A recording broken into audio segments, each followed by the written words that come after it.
오늘 0시 기준 코로나19 신규 확진자는 1,540명. 이번에는 월요일 기준으로 지난해 첫 감염 이후 가장 많았습니다. 먼저 재난미디어센터로 가보겠습니다. 김덕훈 기자. 자, 주말 영향이 사라지는 내일 발표가 또 어떻게 나올지 벌써 걱정이 되는데 오늘 나온 현황부터 정리해 주실까요? 네, 말씀 주신 것처럼 오늘 신규 확진자는 1,540명입니다. 국내 발생 1,476명, 해외 유입 64명입니다. 위중증 환자 오늘은 하루 새 12명 늘었습니다. 사망자도 어제보다 2배 넘게 늘어서 9명이 나왔습니다. 어제는 일요일 기준 신규 확진 최다 기록을 세우더니 오늘은 월요일 기준 역대 가장 많은 수치를 기록했습니다. 종전 최다는 2주 전 1,363명이었는데 어제는 이보다도 170명 넘게 더 많습니다. 여러 방역 대책에도 불구하고 4차 유행 진정 조짐은 없는 상황입니다. 계속해서 지역별 신규 확진자 현황 보겠습니다. 비수도권 확산세가 심상치 않습니다. 수도권 확진자 비중 55%고요. 비수도권이 나머지 45%가 나왔습니다. 이 수치도 4차 유행 이후 최고치입니다. 보시는 것처럼 부산, 경남에서 세 자릿수를 기록을 했고요.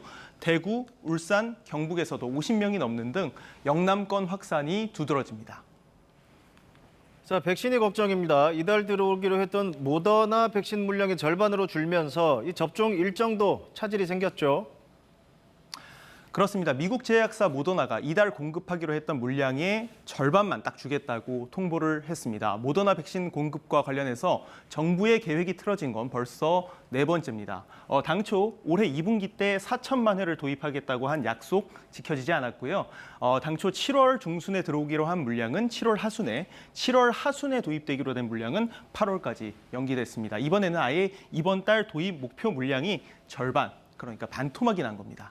모더나 백신 도입이 늦어지면서 전체 접종 일정에도 차질이 불가피해졌습니다. 일단 이달 16일 이후 2차 접종을 하기로 했던 화이자와 모더나 접종 대상자는 1차와 2차의 접종 간격이 기존 3주 또는 4주에서 최대 6주까지 늘어납니다. 백신이 부족하다고 1차 접종 일정까지 늦출 수는 없으니까 2차 접종을 대신에 늦추기로 한 겁니다. 이에 따라 50대 연령층 그리고 18에서 49세 우선 접종 대상의 1차 접종은 예정대로 이루어집니다. 그래도 부족한 1차 접종 물량, 아스트라제네카 백신이 대체할 가능성이 있습니다. 정부가 어제 유행 백신 수급에 따라서 아스트라제네카 백신 접종 연령 변경을 검토할 수 있다고 한 겁니다. 다만 희귀 혈전증 등 이상 반응 문제로 50세 이상만 접종하던 아스트라제네카 접종 연령을 어느 정도까지 이렇게 확대할 수 있을지가 관건입니다. 이래저래 어려운 상황입니다. 지금 가장 중요한 건 철저한 거리 두기 그리고 개인 방역뿐입니다. 지금까지